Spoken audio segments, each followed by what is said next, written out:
Las opiniones y comentarios expresados en el siguiente espacio son exclusiva potestad de quienes lo emiten. Esta empresa televisora exime su responsabilidad o participación en los mismos.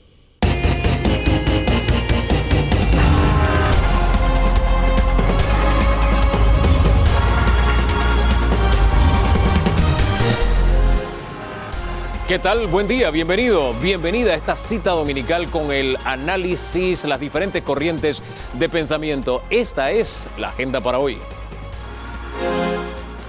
Una visión del país, dónde estamos y hacia dónde vamos con Juan Diego Vázquez, diputado independiente. El estado de la educación, una encuesta preparada por UNICEF. Vamos a presentársela esta mañana a Javier Córdoba en el análisis. Las jugadas del ajedrez político, liderazgos, quienes ganan, quienes pierden. Eduardo Quiroz y Jaime Porcel estarán aquí. Una radiografía a la pandemia, la vacunación, los movimientos antivacunas, todo esto con el doctor Julio Sandoval. También diálogos, economía, encuentros y desencuentros, el sector productivo. Nos acompaña por el sector empresarial, expresidenta de CONEP, Aida de Maduro, y Nelva Reyes. Ella está al frente de CONATO. Y cerramos con un pulso a la economía nacional, la estrategia del gobierno, la estrategia económica, con el ministro encargado de Economía y Finanzas, Jorge Almengor.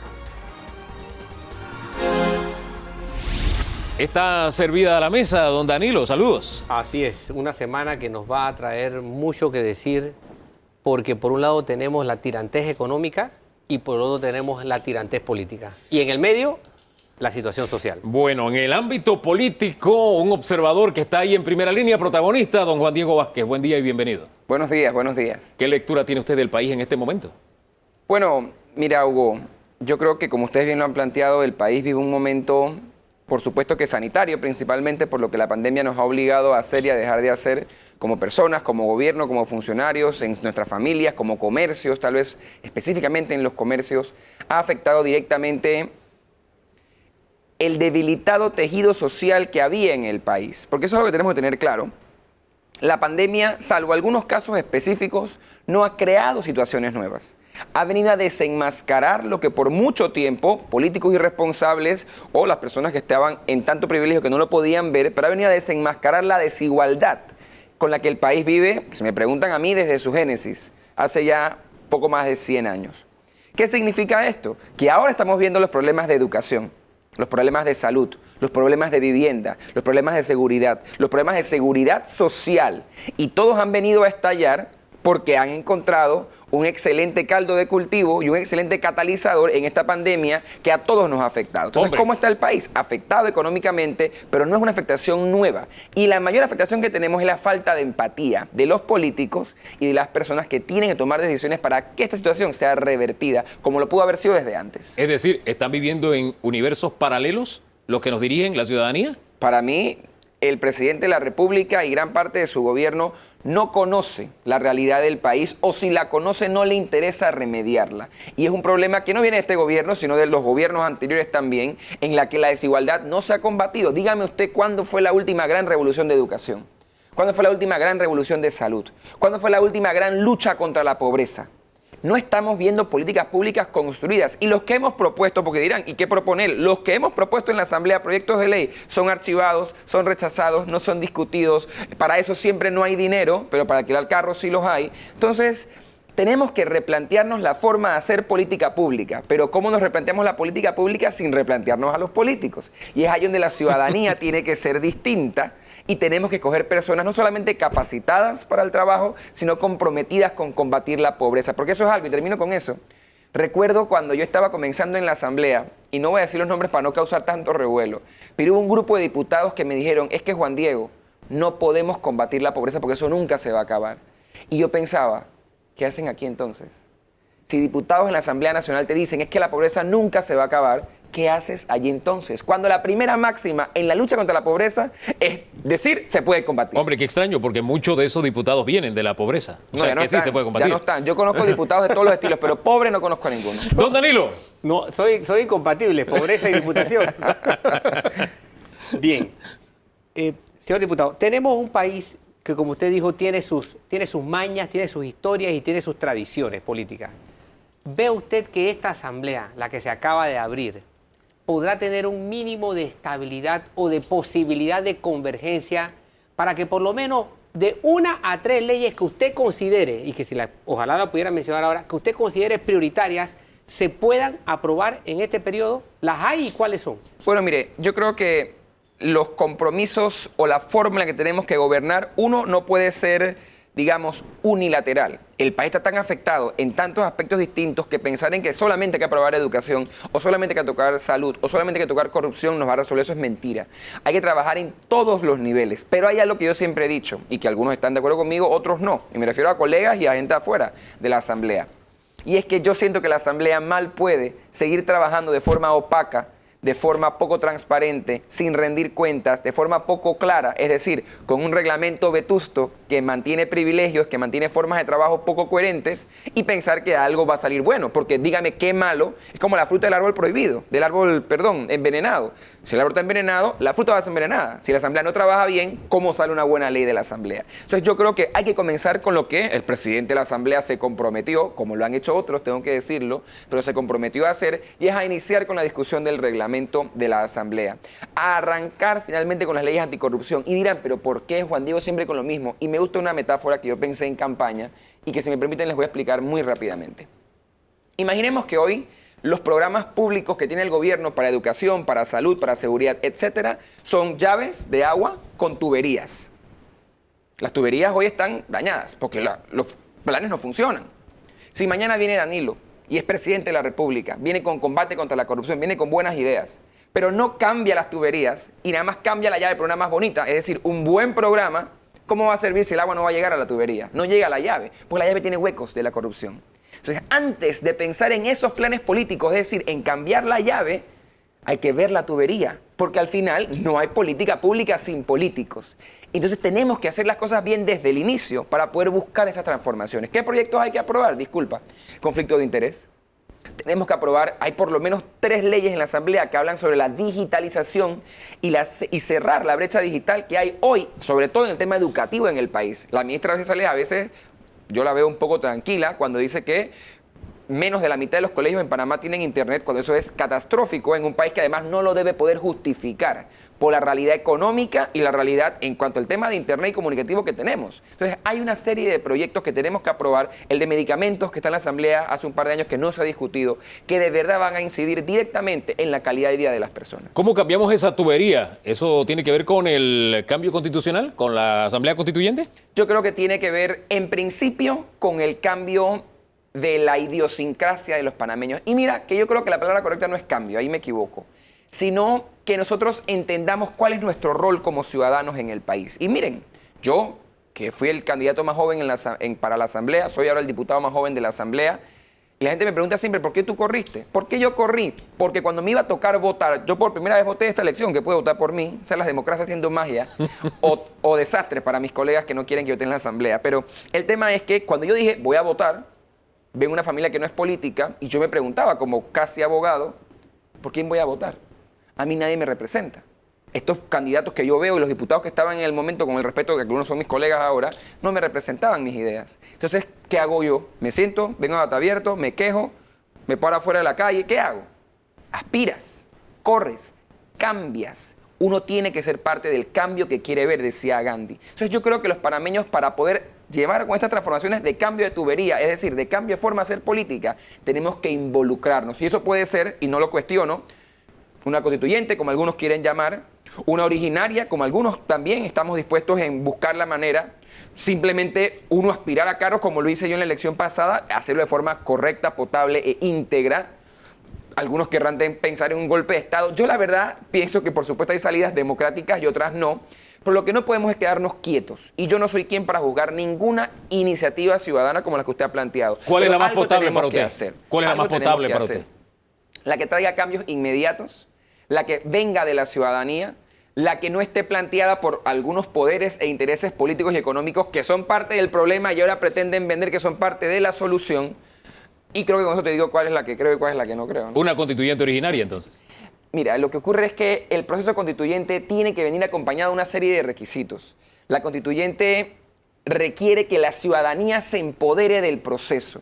Y yo lo que siento específicamente con algunos de los grupos que están recogiendo firmas es que no han sabido transmitir la necesidad del cambio porque no han sabido entender los problemas de la gente. Y si no entendemos que la Constitución y este país tiene que trabajar para esa cantidad de gente, ese 1 de cada 4 niños que vive en pobreza multidimensional, no estaremos haciendo nada. Don Danilo. Bien.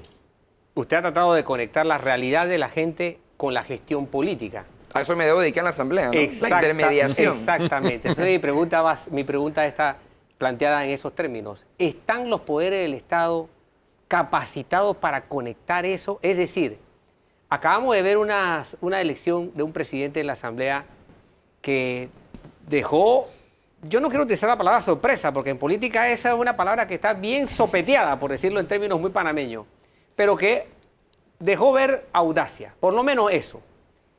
Mi pregunta es, ¿hubo un realineamiento de fuerzas que se acercan más a la realidad de la gente o simplemente es un reacomodo por ahí arriba?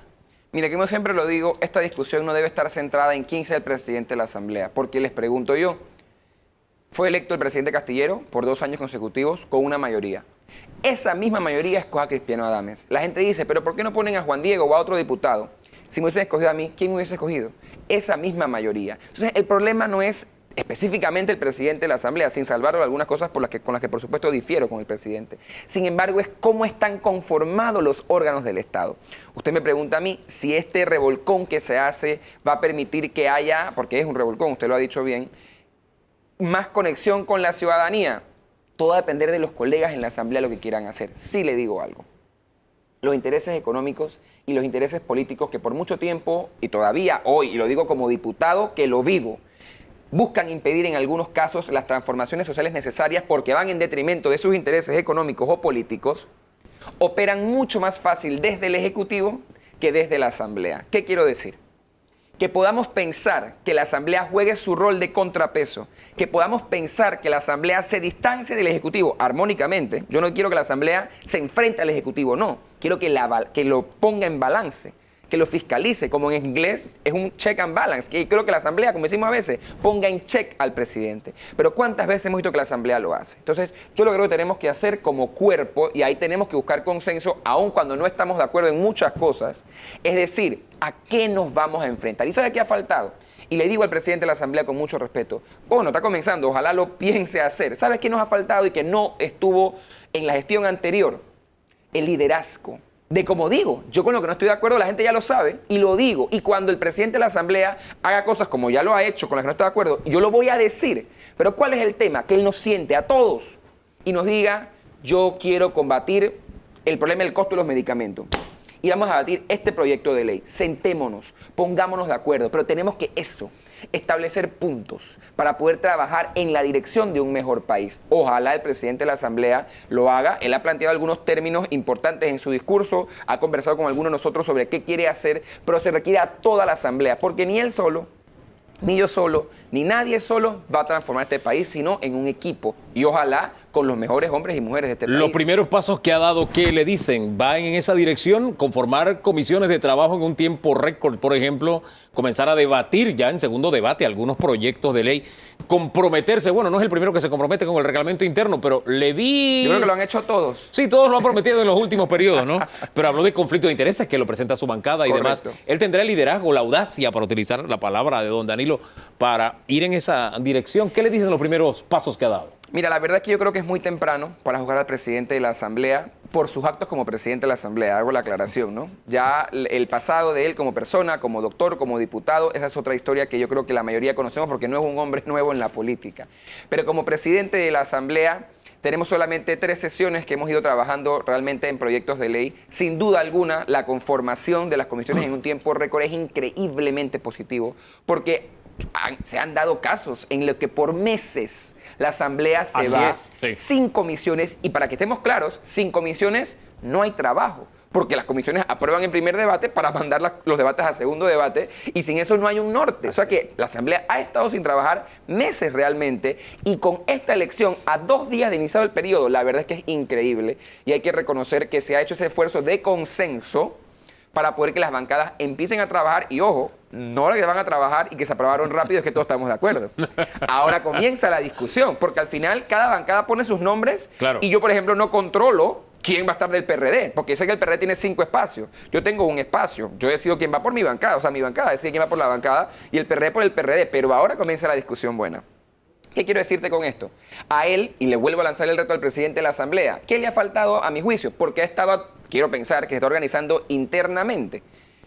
No hemos podido aprobar muchos proyectos de ley, aunque va una semana, porque no tenemos el norte de qué queremos aprobar. Sí. ¿Qué tenemos que hacer? Sentarnos, nuevamente, como les digo, con la Junta Directiva ampliada, los jefes de bancada, y ver qué proyectos son importantes para el país. La bancada independiente seguirá defendiendo los proyectos que reactiven la economía a través del emprendimiento, que transformen la educación, que combatan la corrupción y que nos lleven a mejores días como país. Una mirada política fuera de la Asamblea, órgano político por excelencia.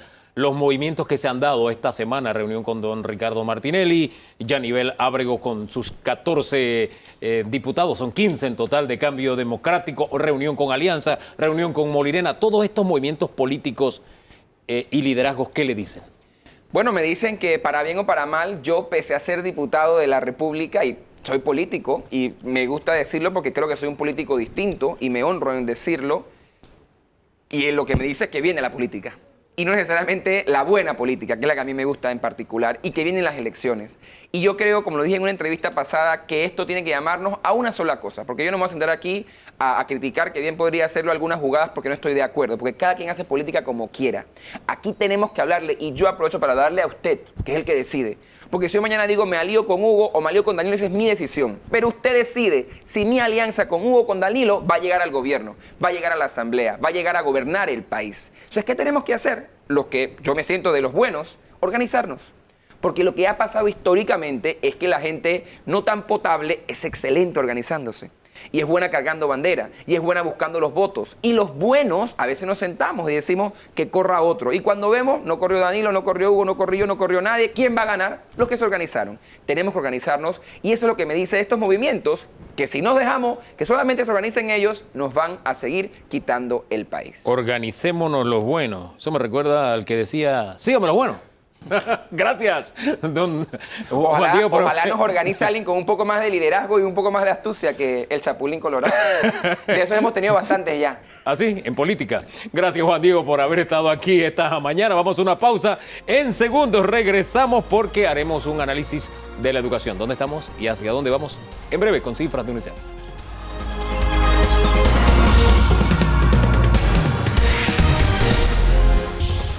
El estado de la educación. Este es un tema que tenemos que analizar basado en cifras y en estudios. No podemos darnos el lujo de tocar de oído. Este comportamiento social es básico para el presente y el futuro del país, don Danilo. Así es. Nosotros vamos a tener consecuencias a corto y mediano plazo y posiblemente a largo plazo de lo que ha ocurrido en el último año en este país. Vamos a tener consecuencias y ahí tenemos que entender eso. Y ya tenemos consecuencias, son medidas a través de una encuesta realizada por UNICEF. Está con nosotros Javier Córdoba para poner un poco en perspectiva estos hallazgos. Bienvenido, Javier, a Debate Abierto. Muy buenos días, Hugo. Buenos días, Danilo. Un placer estar acá con ustedes. Buen día. ¿Cuál es el hallazgo que más le ha impactado a ustedes en esta tercera encuesta realizada por UNICEF midiendo la situación de la educación actual en Panamá? Bueno, hay varios elementos a rescatar, pero tal vez el más importante que creemos que es clave que la audiencia conozca es el hecho de que la calidad de los aprendizajes, la educación a distancia, no está garantizando una calidad de los aprendizajes adecuada para todos los niños, niñas y adolescentes del país. Vamos a poner las cifras, porque la mitad de los hogares califica la educación como promedio o por debajo del promedio. Es la gráfica que aparece en pantalla. Desgranemos ese hallazgo. Sí, básicamente, como usted bien decía, la mitad de los hogares considera que la educación es promedio o por debajo del promedio educación a distancia, pero cuando desagregamos un poco más y vamos a los niveles socioeconómicos más bajos, a los hogares principalmente que tienen ingresos de $400 o menos, lo que nos indican es que la calidad que están recibiendo efectivamente se ha visto muy impactada, ¿no? Y los padres y madres de familia lo que nos indican es que sienten que sus hijos no están aprendiendo todo lo que necesitan durante ya pues más de un año que llevan de educación a distancia, porque no olvidemos que ya hace más de un año que los chicos están estudiando plenamente a distancia, con alguna forma o alguna modalidad de educación a distancia. Y esta es una percepción, o sea, no hay una medición de que realmente están aprendiendo menos, pero esa percepción directa nos habla de quien tiene la vivencia diaria con el estudiante y la preocupación del padre de familia, del futuro de ese estudiante. Efectivamente, esta encuesta de hogares se ha realizado a través de más de 1000 entrevistas. Es una metodología muestral, es representativa con un margen de error del 3%, lo cual indica que nos representa realmente lo que piensan los hogares del país. Y adicionalmente, para conocer un poco mejor lo que está pasando en las zonas rurales y sobre todo en las zonas de las comarcas donde hay menos penetración telefónica, también hemos realizado entrevistas a profundidad en diferentes hogares para preguntarles tanto a los cuidadores como a los niños y las niñas cómo estaban viviendo, cómo estaban percibiendo este proceso educativo a distancia. Y hay coincidencia entre la percepción que tienen los estudiantes o los niños y también sus cuidadores, e igualmente, si es el mismo fenómeno en comarcas que en áreas citadinas. Coincide plenamente lo que perciben los niños y lo que perciben sus padres, pero hay algunas ligeras diferencias y justamente ese es otro de los hallazgos principales de la encuesta. Cuando empezamos a preguntar a los hogares de los niveles socioeconómicos más bajos, a algunas zonas rurales y las comarcas, lo que nos indican es que el principal medio que ellos tienen para acceder a la educación a distancia es el teléfono celular, principalmente. También las guías impresas, pero en menor medida. Acceden principalmente a través de guías impresas, a través de educación radiofónica o por televisión y a través del celular. Pero lo que es tal vez un poco más preocupante es que muchos de estos niños y padres nos indican que acceden a un celular que comparten con varios miembros de la familia. Es decir, son 2, 3, a veces hasta 4 hermanos, hermanas y el papá o la mamá que tienen un celular. Entonces tienen acceso muy limitado a esa educación a distancia. Y también cambia bastante la frecuencia. Es decir, hay algunos hogares que nos manifiestan, un gran porcentaje de hogares en las zonas rurales y comarcales, sobre todo de las escuelas públicas principalmente, los que asisten a educación pública, que nos indican que hay una frecuencia bastante baja, semanal, en lo que digamos la educación que ellos reciben. Algunos indican que se contactan con ellos una vez a la semana o máximo 2 veces a la semana sus docentes. Entonces sí que hay diferencia entre la parte rural, comarcal y la parte urbana y por supuesto los niveles socioeconómicos. Así es. Fíjese que varias de las cosas que usted ha dicho coincide con un estudio hecho por la Universidad Tecnológica de Panamá, en el que analizó la posición de docentes del sector público y de docentes del sector, oficial, porque ambas son públicas, docentes del sector oficial y docentes del sector particular. Y en ambos casos se notaron diferencias, había coincidencias y diferencias. Pregunto, ¿pudieron ustedes corroborar o percatarse de qué ventajas se habían logrado? En el caso de la universidad, del estudio de la Universidad Tecnológica, por ejemplo, se dijo, logramos una ventaja con esto. Por fin pudimos acercarnos un poco más a los padres de familia. La tecnología permitió enterarse quién estaba detrás del niño. Pero, por desgracia, perdimos rapport, perdimos proximidad al estudiante. ¿Corroboraron ustedes eso?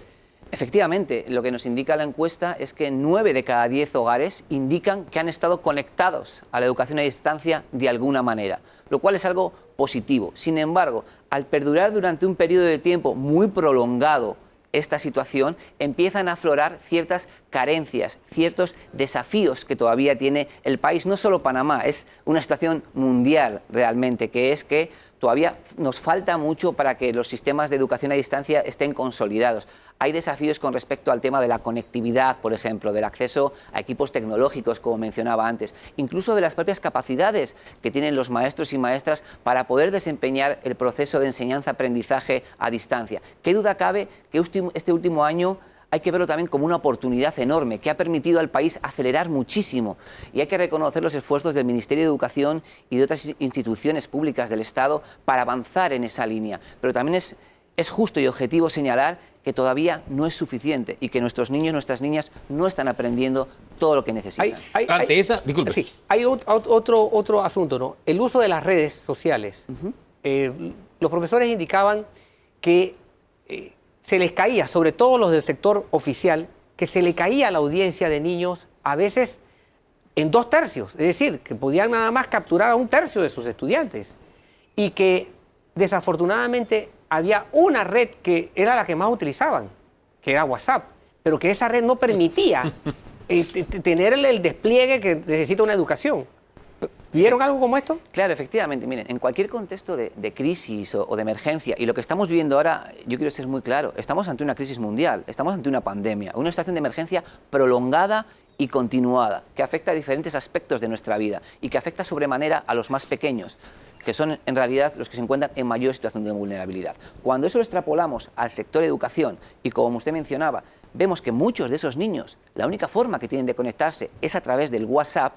Cualquier persona que nos esté viendo en este momento, en la mañana de hoy, puede imaginarse que ese no es el mejor modo para recibir educación. Se han hecho esfuerzos notables en poner a disposición de los estudiantes y de los docentes plataformas virtuales. El Meduca, como mencionaba antes, ha hecho grandes esfuerzos, pero simplificando un poco el mensaje, ¿no? Pasar de 0 a 100 es muy difícil en un periodo de tiempo tan corto. Sí hemos pasado de 0 a 40 y en un tiempo récord. Y hay que felicitar al país por ello, pero hay que seguir trabajando en mejorar la conectividad, en mejorar las capacidades de los docentes. Pero ese es el desafío que tenemos. Ahora, el diagnóstico es ese, la enseñanza por debajo o aprovechamiento por debajo del promedio.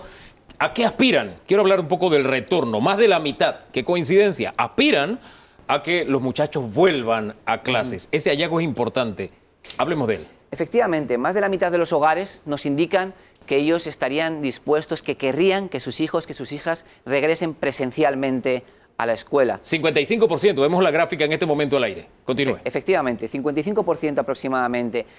Y aquellos que nos indican que todavía no estarían dispuestos a enviar a sus hijos, que es lógico, hay que entender el miedo de la gente y hay que respetarlo, pero hay que ayudar a las personas, a las familias, a ganar confianza, a entender que las escuelas, en términos generales, son espacios y son lugares seguros. La razón que nos indican por la cual ellos no enviarían o no desearían una educación presencial, una reapertura de las escuelas pronta, es porque tienen miedo. 88%, casi 9 de cada 10. 9 de cada 10 de los que indican que no enviarían a sus hijos es porque tienen miedo. Entonces, es un desafío y un compromiso de todos, de la comunidad educativa, de las familias, de los medios de comunicación, de las autoridades, de las instituciones públicas del país, de los organismos internacionales como UNICEF, al que represento en esta mesa, el dar confianza a las personas, el compartir información veraz con respecto a la realidad de los riesgos que existen o que no existen, y eso es clave. Don Danilo. Bien, yo tengo un miedo terrible, porque yo estudio la dinámica de la criminalidad y de la violencia. Y yo he planteado el hecho de que hay ciclos de criminalidad que atienden a ciclos que tienen que ver con la funcionabilidad del sistema educativo. Y cuando uno estudia el origen de la criminalidad, el peso de la ausencia del sistema educativo en la vida de un niño en Panamá es decisivo, terriblemente decisivo. El porcentaje de niños que está faltando a la educación formal hoy día es alto. ¿Cómo midieron ustedes ese riesgo o si lo pretenden medir? Mira, efectivamente, uno de los principales riesgos en los que puede desembocar este periodo tan prolongado de educación a distancia, no tener una educación presencial, es que haya un desvínculo, que haya un abandono escolar por parte de los niños. Y eso es algo que se está observando ya en muchos países del mundo. Yo lo llamo ruptura escolar. Y con eso quiero descartar el uso del concepto de desertor, porque el Estado siempre nos ha hablado de desertor responsabilizando al niño como que él se fue.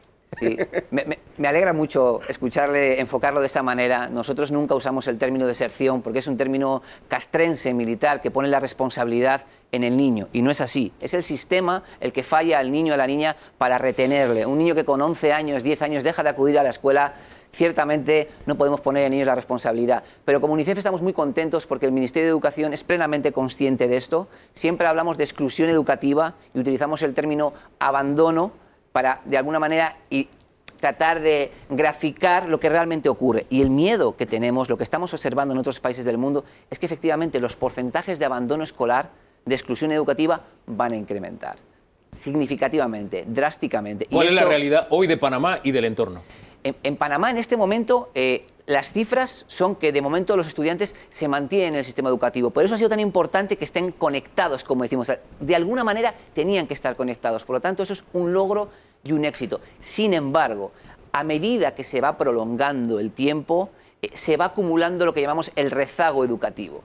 Y de alguna manera esto puede provocar, ese rezago educativo, la ruptura. Es una represa que se va llenando. Ese abandono. Y adicionalmente, cuantos menos niños, cuanto eso ocurra, cruzado con la situación económica, con la falta de empleo, con la crisis que se vive a nivel global, nuevamente no es exclusivo de Panamá, también hay un riesgo de que incremente, por ejemplo, otros riesgos, otros factores asociados que llamamos a la exclusión educativa. El trabajo infantil, por ejemplo, que van a hacer que menos niños, menos niñas se mantengan dentro de la escuela. Hombre, el fenómeno de las bandas, el fenómeno delictivo, la violencia, etcétera, también podrían enfocarse en ese mercado estos jóvenes cuando ya no forman parte del sistema educativo. Pero a propósito del tema económico, tiene un impacto en este momento. Usted se asomó un poco a estas cifras o a este tema, pero quiero mostrar las cifras más bien. El acceso a la educación. Vemos que los hogares donde se tiene menos de $400 de ingreso, prácticamente 7 de cada 10 estudiantes usan el celular para estudiar. Entre $400 y $999 de ingreso, prácticamente la mitad usa el celular, 54%. El resto se lo dividen entre el uso de la tablet y de la laptop. Cambia el panorama cuando el ingreso es mayor de $1,000. El 68% usa una laptop, está en una condición mucho más cómoda, disminuye a 25% el tablet y un 30% utiliza el celular. Efectivamente, y es un tema extraordinariamente importante el que traes, Hugo, a la mesa. La educación en Panamá es gratuita, es pública, es gratuita. Sin embargo, hay costos asociados al ejercicio del derecho a la educación que recaen mayoritariamente, no exclusivamente, en las familias. Antes eran el acceso a los uniformes o a los textos escolares. Ahora está cambiando, es el acceso a la tarjeta de datos. La mayoría de las familias de los niveles socioeconómicos más bajos, como indicabas, Hugo, nos dicen que están teniendo muchas dificultades para poder dar esa conectividad que sus hijos e hijas necesitan, ese acceso a Internet, la tarjeta de datos para celular o el pagar el Internet mensual. Entonces, efectivamente, hay una enorme diferencia entre los hogares con más recursos y los hogares con menos recursos. Y esto está afectando a la calidad de educación que reciben. Es que el aula de clases me sea de este tamaño ya implica una desventaja. Yo tengo las notas de la encuesta aquí y para poder observarlas tengo que estar jugando con ellas, aunque yo tengo vista de pelado, 20/20 es mi vista, ¿no? Sin embargo, es una gran limitante a estar cómodamente frente a mi laptop. El gobierno ha hecho un esfuerzo y ha distribuido laptops, pero son muy pocas versus el universo y la necesidad. Efectivamente, yo creo que el gobierno ha hecho un esfuerzo muy grande, no solo en distribuir laptops, ha distribuido tablets, ha distribuido guías impresas para llegar a aquellos hogares que no tenían acceso a la conectividad, ha desarrollado en tiempo récord plataformas virtuales. Lo único que estamos diciendo con los resultados de esta encuesta es que todo eso está excelente. Hay que acelerar todo eso, hay que seguir mejorando la conectividad, hay que seguir mejorando el uso de la tecnología para la educación, pero es vital y clave acelerar el regreso presencial a las escuelas también. Si tuviera en este momento que utilizar una palabra como diagnóstico a la educación en este momento en Panamá, ¿cuál sería? En este momento, la calidad de la educación de todos los niños del país está en riesgo. Cerramos con esto. Riesgo. No es una frase para utilizarla como herramienta de discusión ideológica, sino este es el punto. No, es una esta es una herramienta de trabajo. Quiero ponerlo así sobre la mesa. Es una expresión que te denota una realidad objetiva. Sí. Los factores de riesgo están cayendo a montones. Las cifras que presentó el presidente en su informe a la Asamblea en lo que compete a educación son cifras alarmantes. Así es. Son cifras de alto riesgo. Claro, uno puede ver siempre el vaso medio lleno o medio vacío, pero la parte que le hace falta al vaso es muy grande. El asunto es cómo llenamos el vaso, no si está medio lleno o medio vacío. ¿Qué vamos a hacer como país? Es muy grande. Para que la educación en riesgo y la velocidad, le demos un giro. Y la velocidad de llenado es muy lenta. Así es. Gracias, Javier, por haber estado esta mañana aquí. Muy amable, es un placer. Javier Córdoba, UNICEF. Hacemos una pausa en segundos. Regresamos para conversar de otro tema, el ajedrez político, cómo se está moviendo. Análisis en breve con Eduardo Quiroz y Jaime Porcel.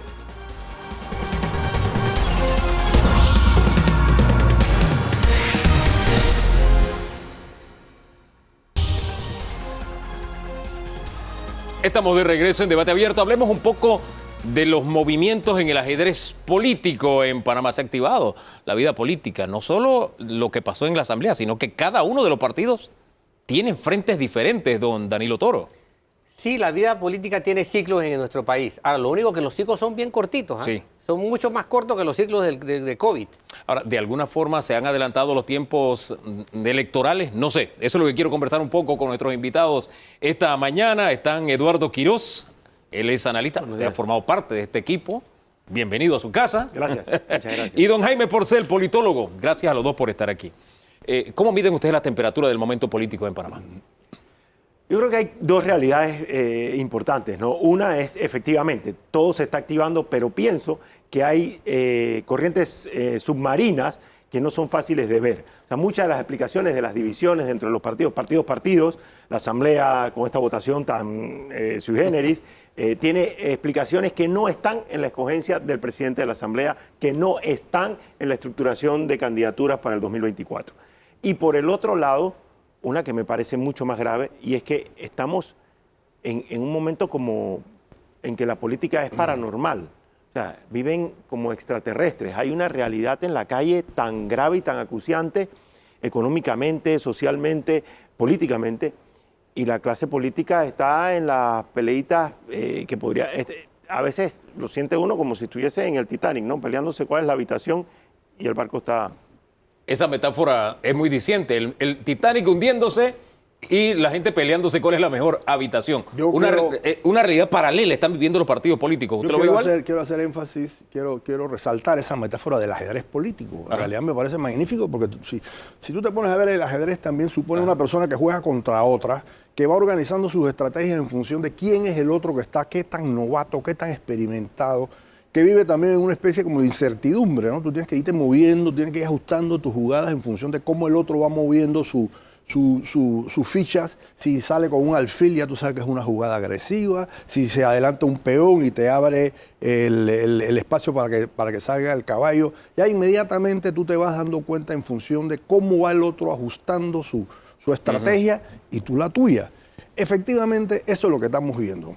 Sin embargo, si nos referimos a la política real, yo te puedo decir de las jugadas más impresionantes que yo he visto en los últimos tiempos, ha sido la selección número uno de un candidato en la Asamblea que no recibía el visto bueno que ha recibido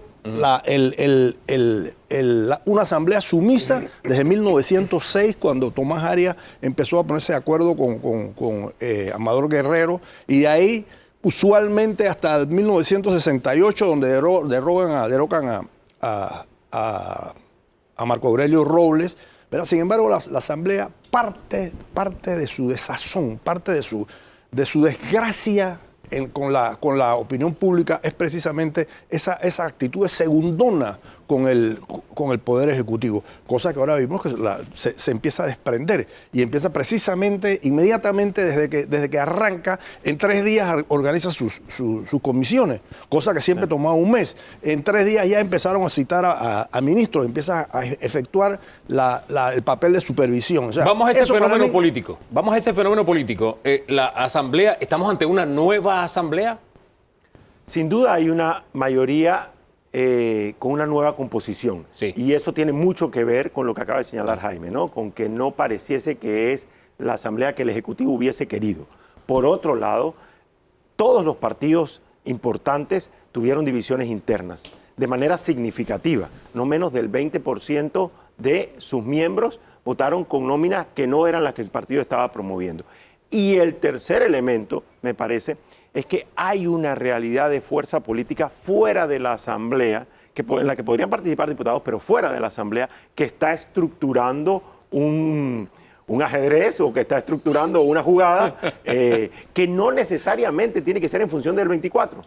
Hacia allá apunta todo, a esa lógica. Lo que pasó en la asamblea que usted describía muy bien, de alguna forma tiene un cordón umbilical con lo que está pasando fuera y eso tiene un nombre. Don Ricardo Martinelli y todo lo que significa ese nombre y lo que ha pasado esta semana de reuniones, encuentros, desencuentros y demás. ¿Usted cómo lo mide? ¿Cómo analiza? Primeramente veo que esta asamblea que busca independencia, Ajá. también genera altas expectativas. Ajá. Y eso, si no se cumple, esa diferencia entre expectativas y realidad se llama ingobernabilidad.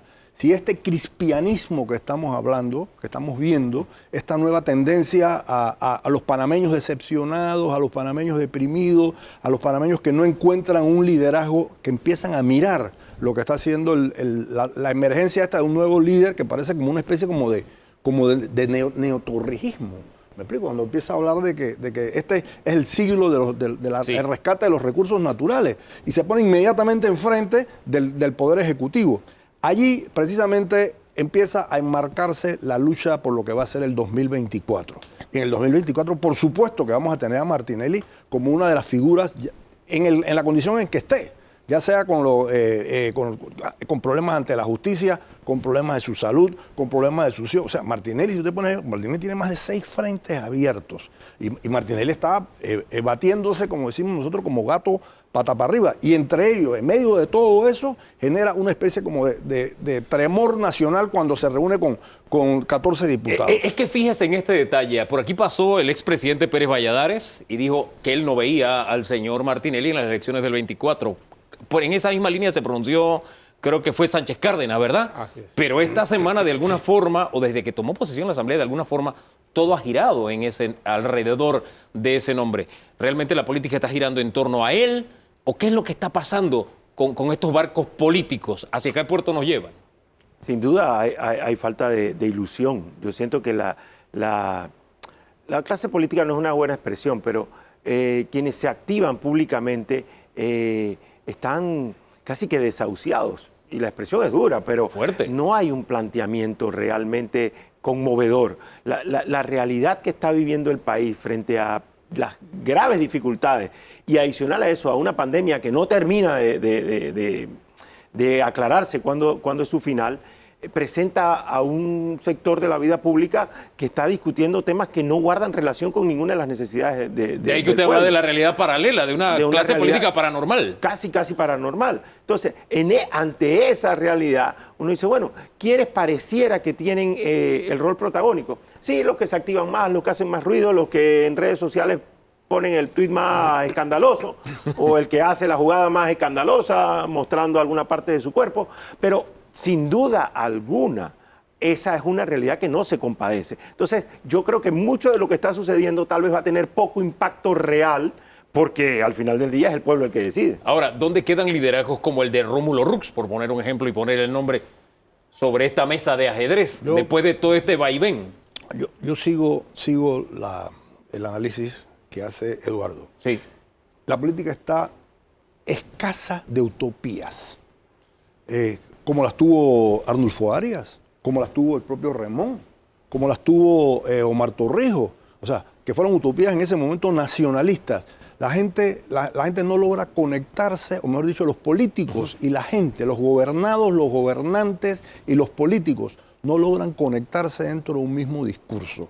La gente está viviendo precisamente eso, el modelo que propone aquí Luis Eduardo, que es el modelo de la paranormalidad de la política. Una política alejada realmente de lo que está aconteciendo dentro de la crisis que está viviendo la sociedad panameña. ¿Y eso es sostenible? ¿Un pueblo divorciado del pensamiento o de la realidad que viven sus políticos? Y vuelvo a rescatar liderazgo, porque miramos hacia la oposición y vemos que con este tsunami de pronto hay un nombre ahí flotando. Rómulo Rux, ¿cómo queda en medio de todo esto? ¿Qué es preferible? Volviendo otra vez a las partes estratégicas. ¿Qué es preferible?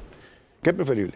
¿La utopía o el ciclo utopía-decepción que hemos vivido los panameños a través de 100 años de vigencia del Estado democrático.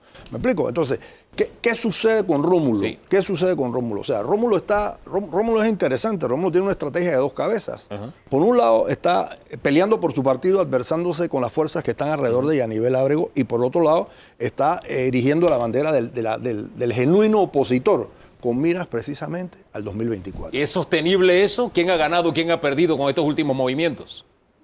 Bueno, sí, es difícil hacer ese cálculo.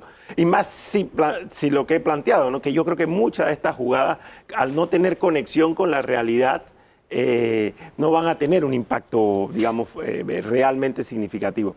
Pero a todo esto yo quisiera agregarle, al cóctel quisiera agregarle dos elementos adicionales. Uno es el elemento de un gobierno que no logra tomar las riendas del control de la agenda nacional. Y por otro lado, independientemente de lo que haga, y por otro lado, un entorno regional complicadísimo que influye en lo nacional. Antes era bueno, cuando llegaban los diarios del Perú uno se enteraba qué estaba pasando en Perú. Hoy en día el conteo de votos del Perú influye en la actualidad panameña como si la tuviésemos viviendo en tiempo real. allá mismo. Y es en tiempo real. Oye, se da el triste asesinato de Haití. Por ejemplo. Se da el triste asesinato del presidente de Haití, y aquí estamos, digo, casi que en tiempo real viviendo la persecución de quienes cometieron eso. Entonces, todo eso influye de manera significativa en ese ambiente nacional que no termina de desenmarañarse. Don Danilo. Vamos a contextualizar un poco ese ambiente. Y para cada uno tengo una pregunta.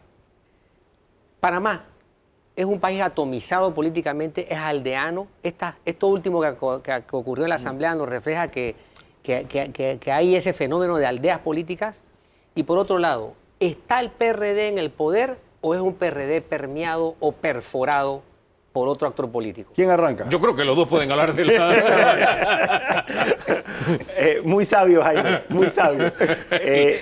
A ver. Caballero, le cedió la palabra. Vamos por las dos partes. A ver. Vamos por el final. Evidentemente, el gobierno del presidente Laurentino Cortizo no es el gobierno del PRD conocido, por decirlo de alguna manera, ¿no? O sea, no, pareciese que hay una nueva realidad interna, hay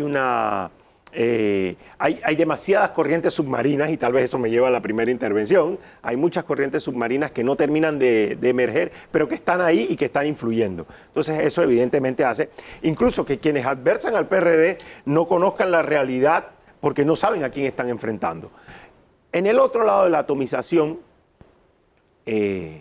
y eso también tiene un poco que ver con la realidad de los partidos. Los partidos son como las personas, nacen, crecen, se reproducen y inician su proceso de decadencia, ¿no?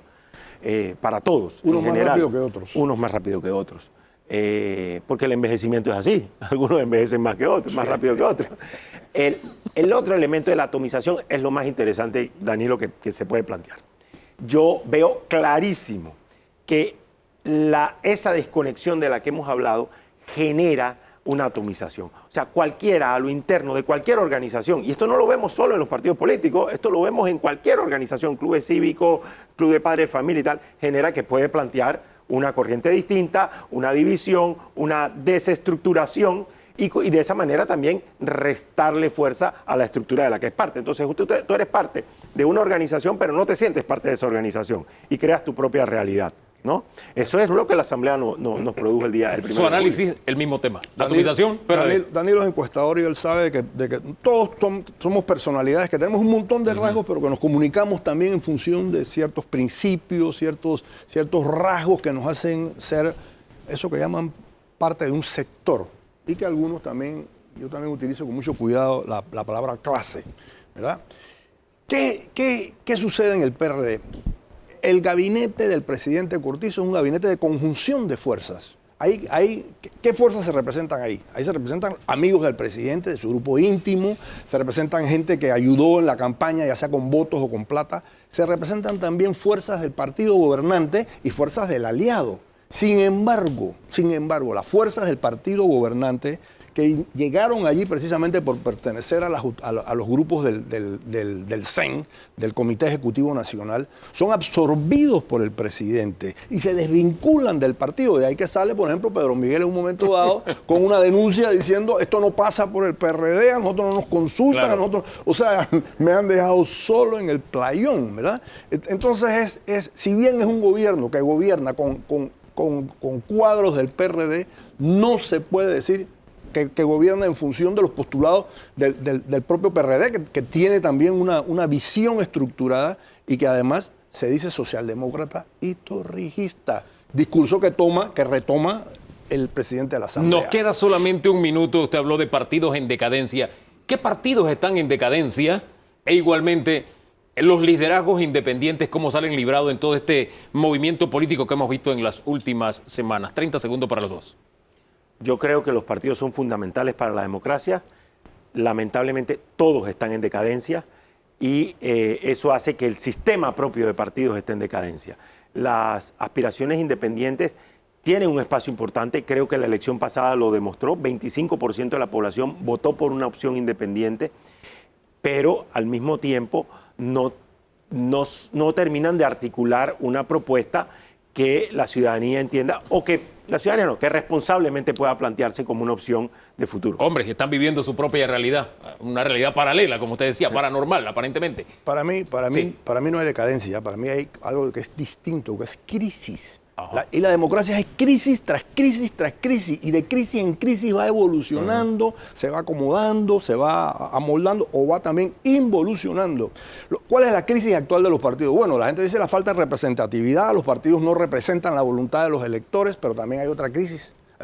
Los partidos ante el fenómeno del financiamiento público se ven copados, se ven alados, no para establecer una ruta de gobierno, sino para establecer una especie de alianza con ese financiamiento y hacerse de los dineros millonarios que es de los cuales están viviendo. ¿Eso qué hace? Que los partidos, en vez de influir sobre el gobierno está influyendo, o digamos la institucionalidad está fluyendo y está influyendo sobre los partidos. Hombre, el tiempo se nos acabó, pero no me tocaron el liderazgo independiente. Si usted le tuviera que poner un nombre al liderazgo independiente, ¿cuál sería?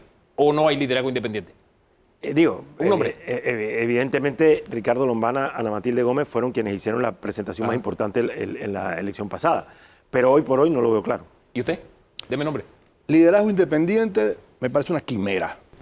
Lo dejamos hasta ahí. Gracias a los dos por haber estado esta mañana aquí en Debate Abierto. Un ping-pong político sabroso. Sí, ambos invitados son duchos en el tema y han planteado interesantes puntos de vista que ayudan a tener claro lo que cuesta muchísimo ver claro. Definitivamente es así. Vamos a la pausa, damos un giro radical en la temática porque tenemos que analizar dónde estamos y hacia dónde vamos con pandemia, vacunación, tercera ola. El doctor Julio Sandoval nos acompaña luego de la pausa. Ya regresamos.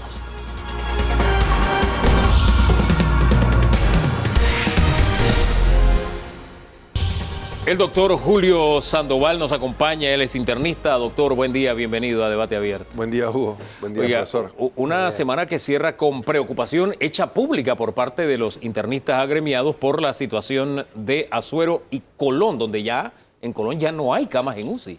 Doctor. Es correcto.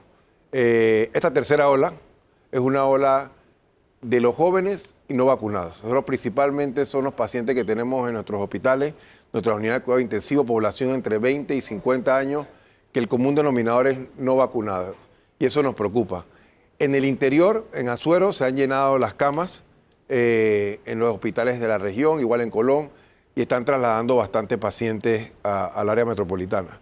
Que es preocupante porque el paciente inestable con COVID-19 requiere oxígeno y el transporte pueden pasar eventos inesperados y adversos al paciente. Y con las redes sociales uno tiene la vivencia. Hay una joven llamada Stephanie de Chitré que prácticamente uno ha vivido en las redes cómo su papá fue a dar al hospital allá en Chitré, cómo ha sido trasladado a la ciudad capital, él con algunos padecimientos adicionales, y uno vive ese drama a través de las redes sociales.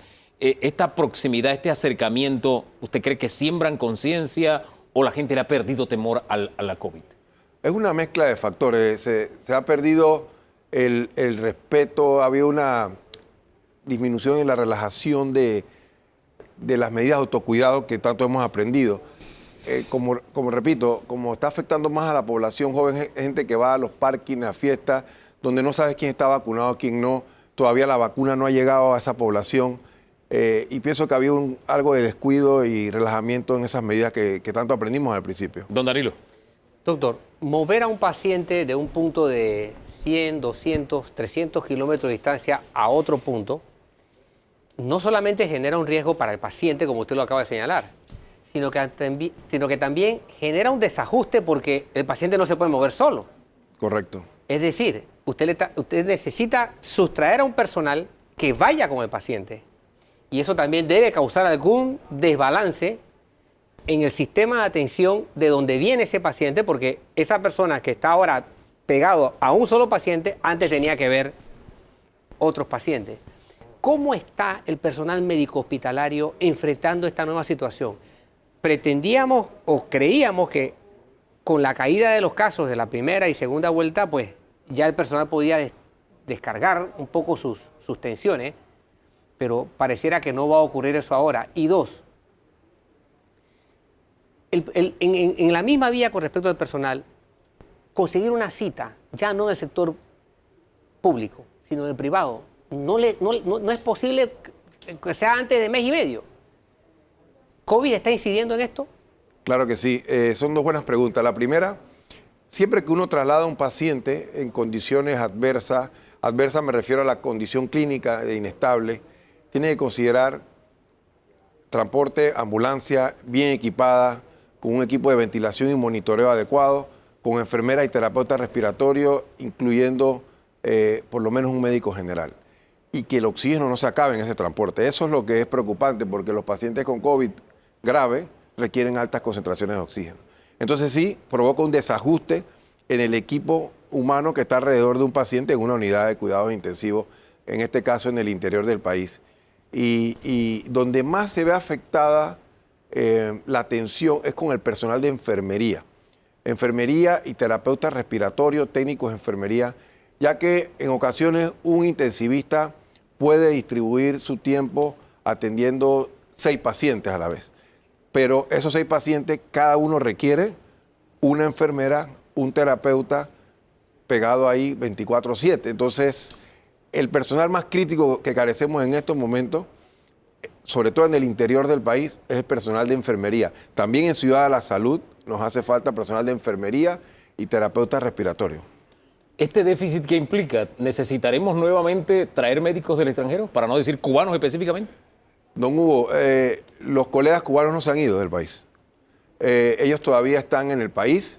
Hay algunos médicos intensivistas, son la minoría, algunos de otras especialidades, pero ellos no se han retirado totalmente del país. Incluso tuvimos conversaciones con los colegas de Azuero y ellos están reforzando algunas áreas de Azuero, algunas áreas en Ciudad de la Salud, así que ellos no se han ido.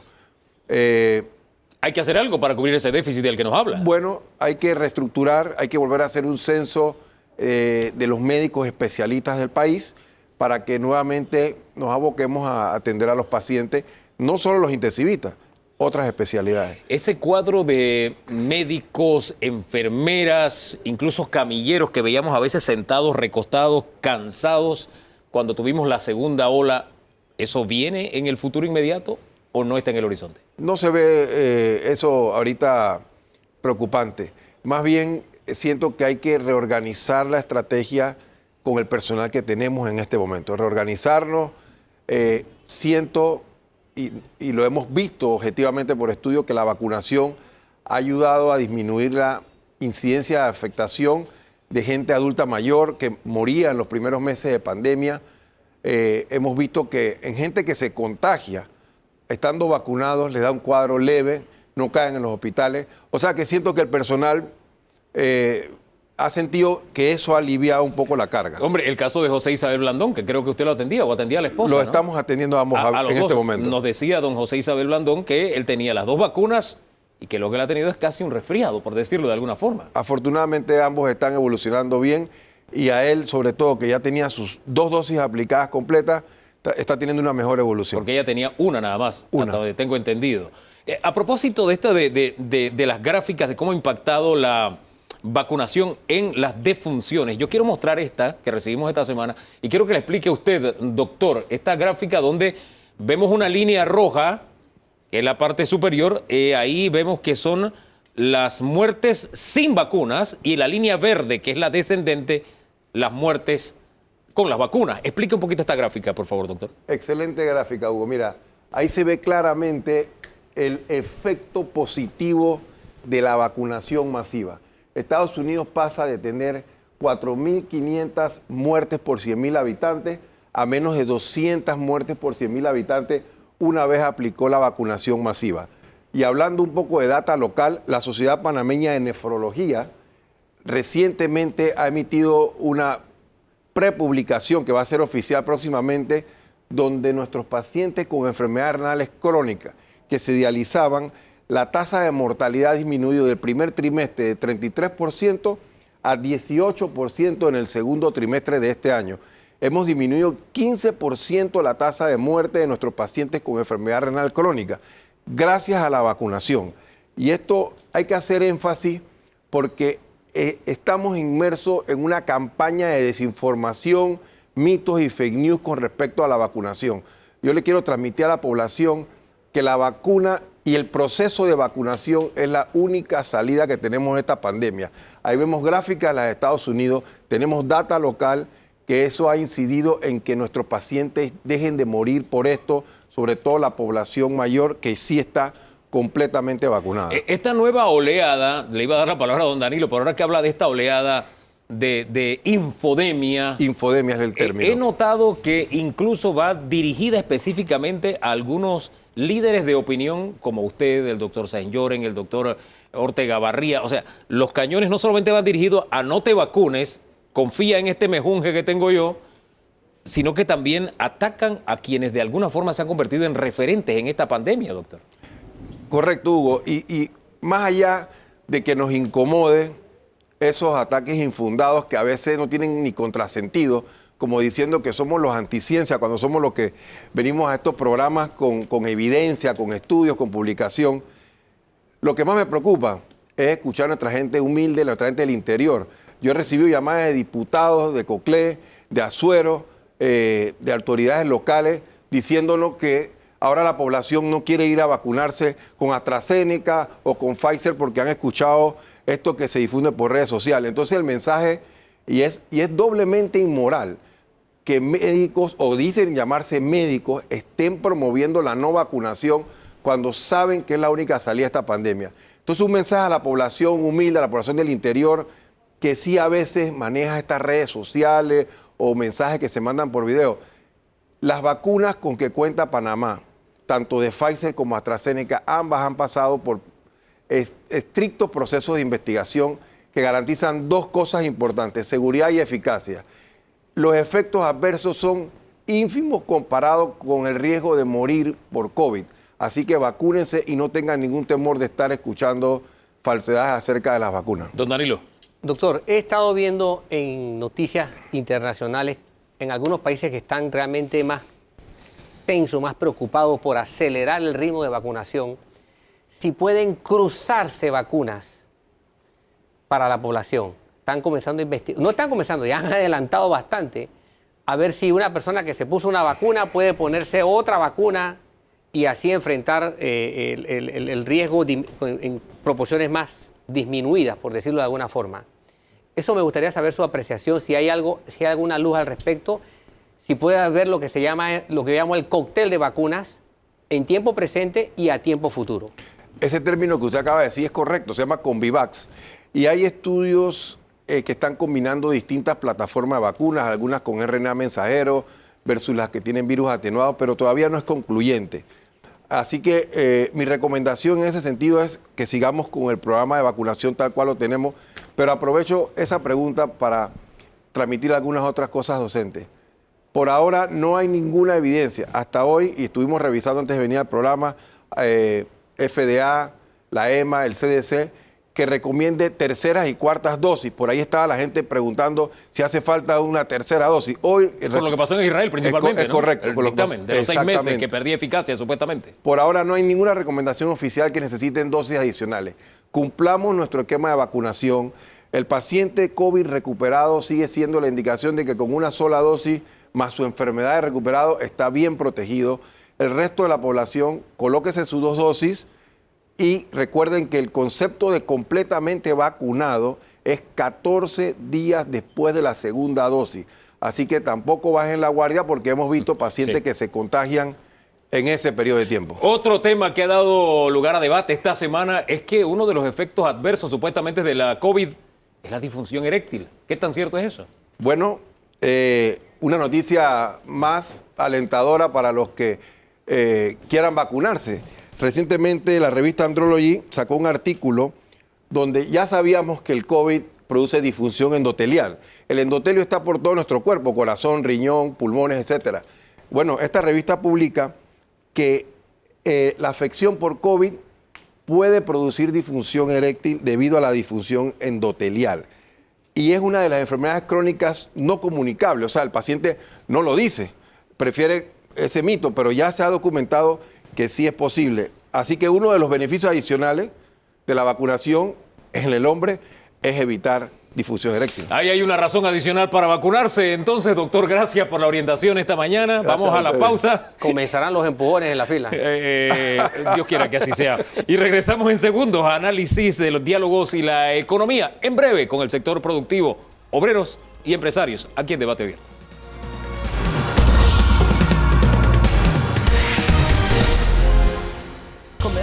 Para que un país avance necesita que el sector productivo camine con entendimientos mínimos en la misma dirección. Y cuando hablo de sector productivo me refiero al capital, por una parte, y por otra parte al trabajo. El uno no es sin el otro. Donde le digan que el uno es suficiente, le están echando cuento. Eso está demostrado en la historia.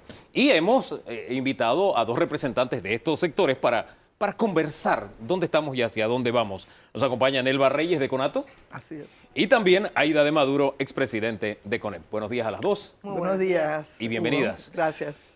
¿Qué es lo que más le preocupa a los trabajadores en el momento que estamos viviendo como país? ¿Cómo no?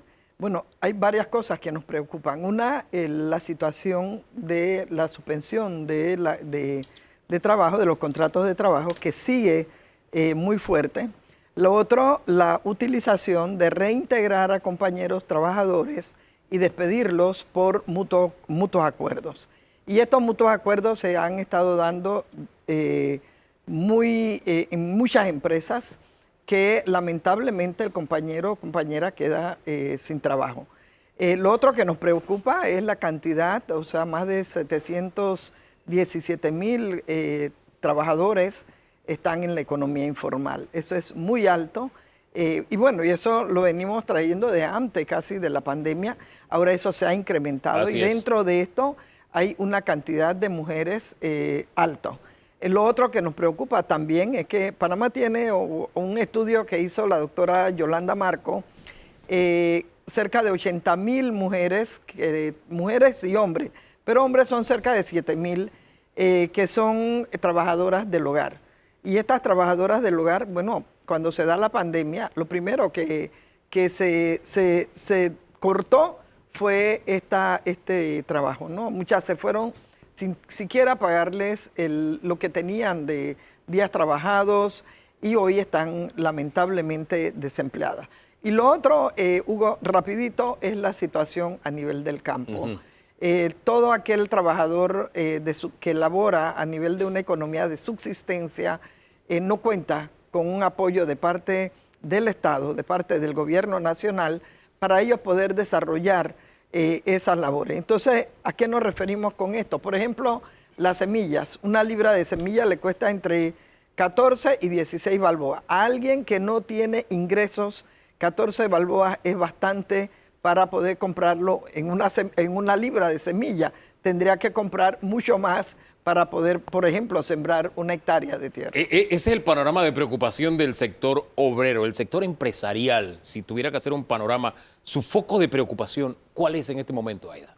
realmente poder insertar en la economía mayor circulante, porque ese es el interés. El interés no es traer para luego tener que liquidar. Toda empresa en su conjunto, y yo coincido en varios de los puntos que ha mencionado la señora Nelva, pero realmente tenemos que entenderlo que somos parte de ese engranaje, tanto el sector empleador como el sector trabajador.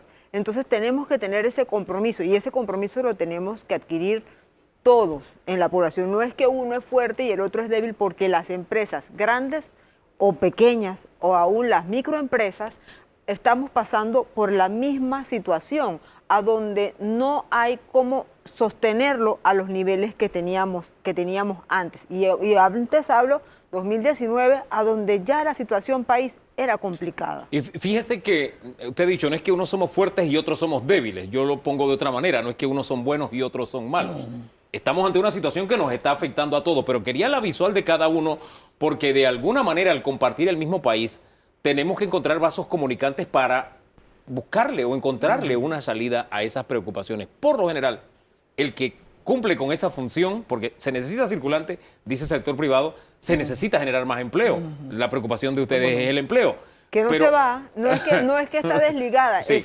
El sector privado está trabajando casualmente en eso, en generar más plazas de trabajo, pero también creo que la situación nos ha obligado a que sea plazas de trabajo con un personal con diferentes calificaciones. Sí, a lo que iba es que en un sistema como el nuestro, el que tiene que facilitar entonces que se genere empleo y que haya circulante, que se mueva la economía, es el gobierno. ¿Sienten ustedes que los gobernantes actuales, los administradores del Estado, están cumpliendo con esa función? No, en el caso del sector laboral no hubo. Cuando hubo la mesa del diálogo laboral, que fue hace un año, nosotros como trabajadores planteamos 7 propuestas. Y esas 7 propuestas estaban en que se diera un subsidio a las familias panameñas de 500 balboas. Eso tenía un objetivo. Uno, la alimentación de la familia, porque dentro de unos años nosotros vamos a tener toda una secuela de esa situación que se dio. Pero además de esto planteábamos esos 500 balboas que también sirvieran de circulante y pudieran mover la situación económica del país. Eso no se dio.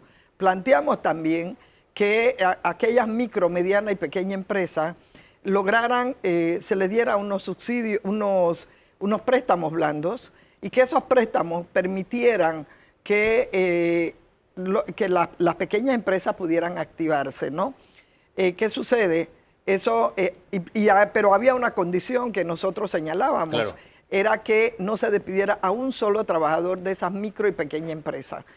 Ahí se opuso el sector empresarial, y el gobierno también estuvo acorde con eso, y esa propuesta tampoco se logró. Eran 7 propuestas. ¿Alguna fue acogida? Ninguna fue acogida, ninguna fue acogida. Entonces, realmente la situación económica se agudiza, porque todos estos 300.000 trabajadores que fueron mandados a su casa por contratos suspendidos o por jornadas reducidas, realmente no tienen ningún ingreso. Hay compañeros y compañeras que tienen 1 año y 3 meses que lleva la pandemia y que no tienen ingreso. Entonces, ¿cómo van a comprar siquiera la comida? Están viviendo de una cuestión de a milagro en muchos casos. Interpreto, entonces ustedes sienten que las iniciativas que ustedes proponen chocan con el gobierno y también chocan con el sector empresarial, porque ninguna.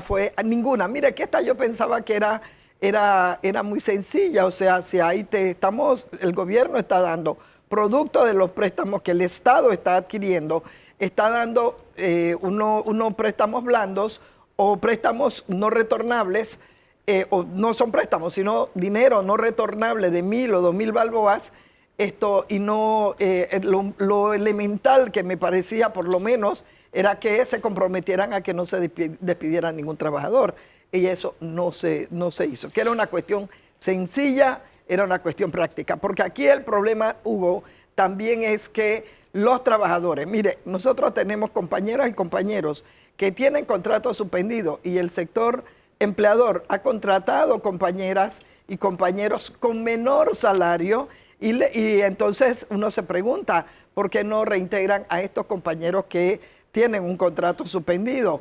Entonces, esta situación... Ajá. Vamos a darle la guitarra a Aida. Esa última interrogante y también el hecho de que de pronto siente el sector laboral que lo que proponen choca con el gobierno y choca con el sector empresarial. Yo no lo pondría como un choque. Ajá. Lo que pasa es que no estamos entendiendo que la situación sigue siendo la misma para ambas partes. Enfrentamos la misma situación.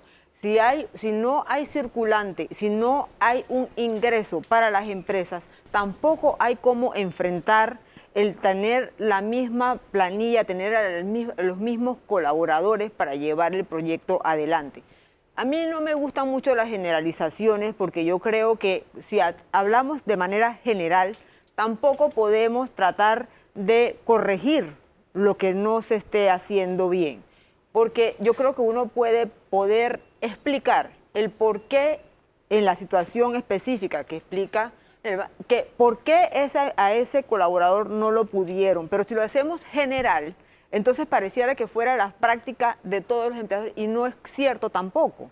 No es la práctica generalizada. Hay empresas que sí han visto la manera de poder mantener a todos sus colaboradores con quizás las condiciones sí tienen que variar. Nosotros tenemos que entender que nosotros tenemos que ser un poco más flexibles de ambos lados, o sea, porque la situación es difícil para todos.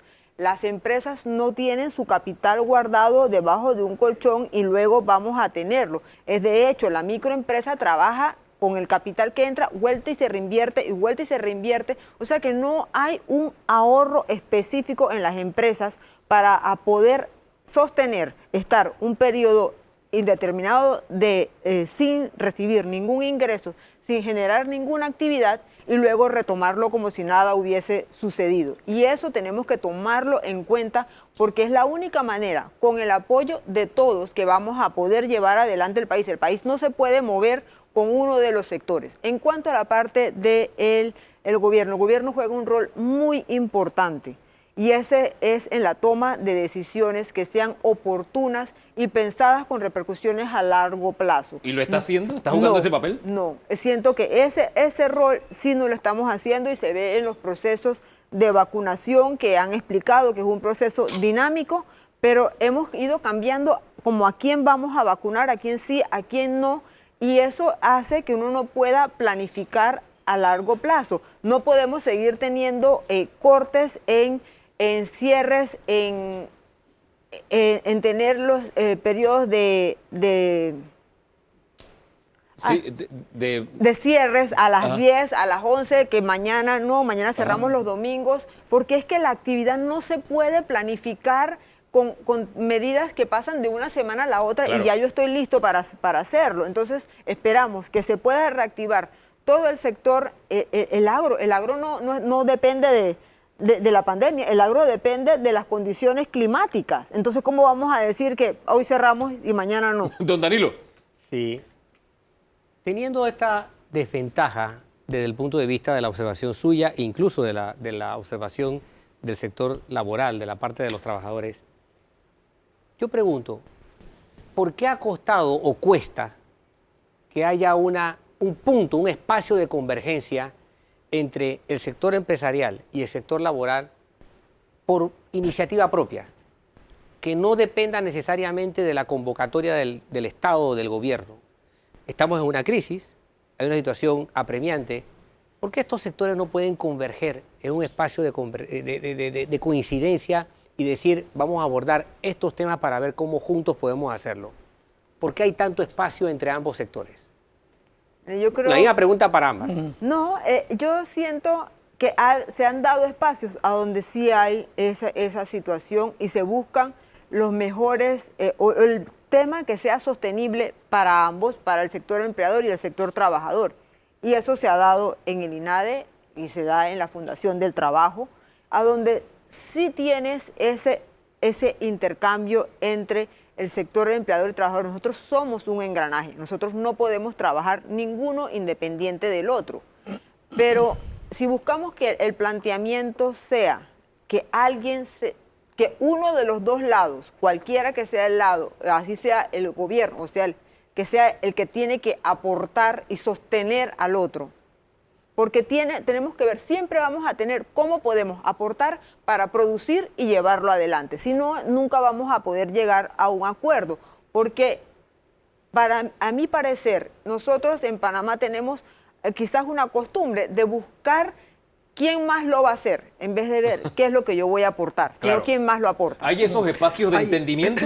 Bueno, hay, ¿O no lo hemos negado? Yo creo que, bueno, primero en relación a la pregunta Sí, que hace... le reitero que esa hace- pregunta, sí. cómo no, que hace Danilo. Mire, Danilo, hay una situación, es que la crisis, la mayor parte de la crisis de la pandemia, la hemos sufrido los trabajadores, la hemos sufrido con el desempleo, la hemos sufrido con el costo de vida que ha sido aumentado, lo hemos sufrido en todos los niveles, o sea, y eso nosotros hemos estado pagando con creces la crisis de la pandemia.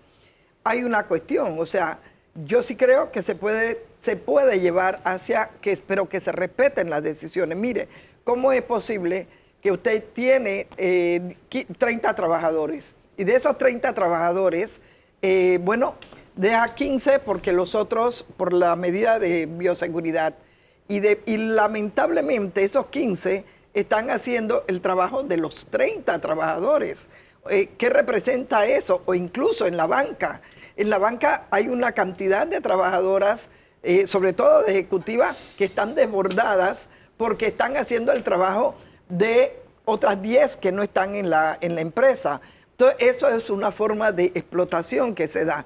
Y cuando se da la manera para que ellos regresen a trabajar, entonces te plantean un mutuo acuerdo. Entonces, estas cosas que para nosotros como trabajadores es importante y es fundamental porque son trabajadores que van a quedar dentro de 1 o 2 años, terminado lo que le den de ese mutuo acuerdo, a dónde van a trabajar. Yo Aquí quisiera... la situación económica, Hugo, es difícil. Sí. Y es difícil, yo estoy de acuerdo, es difícil para todos, pero para unos más que para otros. Yo quisiera profundizar más porque quería encontrar un espacio de entendimiento y abrir esas puertas, pero el tiempo se nos acabó. Y como el que sigue es el ministro encargado de Economía y Finanzas, quiero darle a cada una 15 segundos, no más de 30 segundos, por favor, para que cada una califique la estrategia económica del gobierno.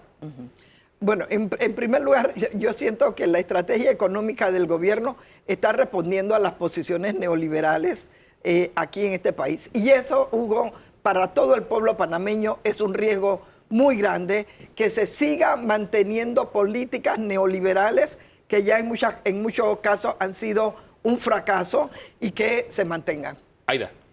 Que para mí la gestión debe ser a largo plazo. Y digo a largo plazo no porque se vaya a ejecutar, sino porque cada una tiene que irse ejecutando en el tiempo para poder lograr esa recuperación que buscamos. Y si no tenemos una hoja de ruta hacia dónde vamos y cada vez nos sentamos a nuevamente comenzar a planificar, obviamente no vamos a tener una hoja de ruta de ejecución. Eso es lo que nos falta. Interpreto entonces de la política económica, hoja de ruta, está haciendo falta. Está haciendo falta. Sí, gracias entonces. Gracias a las dos por habernos acompañado esta mañana. Nosotros hacemos una pausa, en segundos regresamos. El ministro encargado de Economía y Finanzas nos acompaña este domingo en Debate Abierto.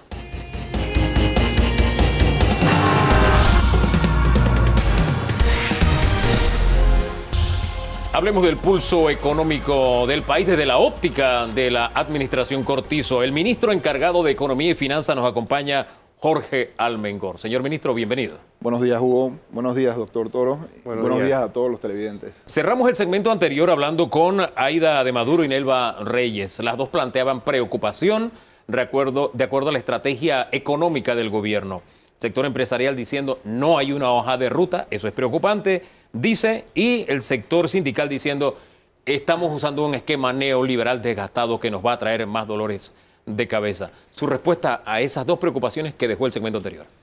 Bueno, yo creo que lo primero es transmitir que nosotros compartimos las preocupaciones sobre la economía panameña y las finanzas públicas. De hecho, no ahora producto de la pandemia, antes de iniciar la administración del presidente Cortizo desde el año 2019, nosotros, el equipo económico y financiero, ya veíamos un desgaste en los últimos años, aproximadamente los últimos 3 años previos a la administración, en cuanto al crecimiento, la capacidad de generación económica del país, que venía obviamente producido por la situación económica global y que en efecto, en cierta medida, aquí en Panamá no se palió de la manera adecuada. Sin embargo, con algunos ajustes y algunas medidas de políticas públicas que fuimos tomando a partir de julio del 19, se vio un reinicio de reactivación económica que de hecho nos ayudó a que en los primeros meses del año pasado, en el 2020, se viera que el consumo estaba generándose nuevamente, que había una especie de reactivación en el tema de, por ejemplo, el sector inmobiliario, que definitivamente había estado súper golpeado porque tenía un alto stock de capacidades que no habían sido colocadas, pero luego cae la pandemia. Sí, eso le dio un giro al mundo. Definitivamente acentúa los problemas que tenía la economía panameña y las finanzas públicas. Y esa preocupación la mantenemos y la preservamos, y de hecho ese es el trabajo que tenemos todos los días. Precisamente, una cosa es que yo esté preocupado y otra cosa es que la administración pública esté preocupada, porque ustedes establecen las estrategias, y que me diga el sector privado no hay hoja de ruta, me deja doblemente preocupado. Sí, creo que, mira, es un tema de perspectivas, porque definitivamente hoja de ruta y estrategia siempre ha habido. Nosotros hemos tomado las acciones primero para encauzar y enrutar esas finanzas públicas a fin de que se pudiera cumplir con los déficits en primera instancia. En segunda instancia, siempre buscando un ahorro corriente, que es el lema que nosotros tenemos en la administración, sobre todo en el Ministerio de Economía y Finanzas, bajo el doctor Héctor Alexander y todo el equipo económico y financiero, porque en la medida de que nosotros podamos hacer un uso más eficiente de los recursos, vamos a generar un ahorro corriente que nos ayuda a depender cada vez menos del endeudamiento público. Y ese es un tema que algunas personas, en cierta medida, en perspectiva, no lo toman en cuenta. Sin lugar a dudas, la pandemia ha afectado múltiples sectores económicos y han tenido que darse algunas situaciones y políticas públicas de alivio temporal. Y eso es importante recalcarlo, porque esto ha generado que muchos recursos que pudieran orientarse a proyectos de inversión pública se han tenido que orientar específicamente a programas como el Panamá Solidario, a toda la necesidad del sistema de salud, que definitivamente es el primer objetivo del gobierno en esta pandemia, que es salvar vidas, y que nos ha ayudado a este momento a tener cifras que son alentadoras en cuanto al control de la pandemia. Pero, aunado a ello, sentando al mismo tiempo y en paralelo las bases a través de políticas públicas y programas de inversión público y privados para que en el futuro podamos reactivar y seguir desarrollando esa recuperación económica que todos necesitamos. Apórteme cifras, señor ministro, porque usted habla de que hay logros en ahorro corriente, uso más eficiente de los fondos públicos para no depender del financiamiento exterior, pero lo que recibimos como información es que se ha disparado la planilla en más de 10,000 trabajadores este último año, amén de los aumentos salariales y demás. ¿Dónde es que están ustedes ahorrando? Importante recalcarlo, y no sé si lo recuerdas, el año pasado nosotros hicimos una reestructuración dinámica del presupuesto con un congelamiento de 2.000 millones de dólares entre gastos operativos y gastos de inversión, para abrirle espacio a las necesidades de la emergencia sanitaria, que definitivamente es el principal objetivo durante el año 2020 y el año 2021. Este año, de manera inédita, empezando el año en el mes de enero, los primeros días del mes de enero, realizamos una nueva reestructuración del presupuesto 2021 por al menos 700 millones de balboas, y adicionalmente, meses después, incluimos 150 millones adicionales de gastos operativos y gastos de inversión. Si nosotros no le abrimos este espacio a la pandemia, y es importante tomarlo en cuenta desde esta perspectiva, porque las finanzas públicas son un poco complejas y comparativamente hablando con respecto al sector privado, tú tienes primero que enmarcarlas en un presupuesto, y de ahí ese presupuesto tiene que tener una viabilidad financiera, porque dependen de la generación de ingresos, y si no hay suficientes ingresos, para eso se contrata la deuda.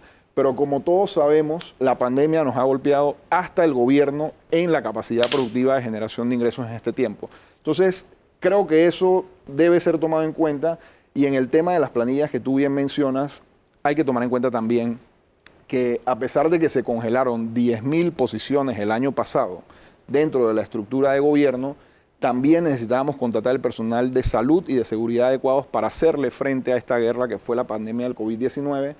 Y por supuesto, las leyes especiales, que tanto nos han afectado, en promedio 250 a 300 millones de balboas adicionales cada año en ajustes salariales automáticos. Ahora, no solamente se nos va ahí el gasto, nosotros tenemos una alta planilla de asesores, etcétera, con altos salarios. ¿En algún momento se ha pensado recortes salariales a los más altos niveles?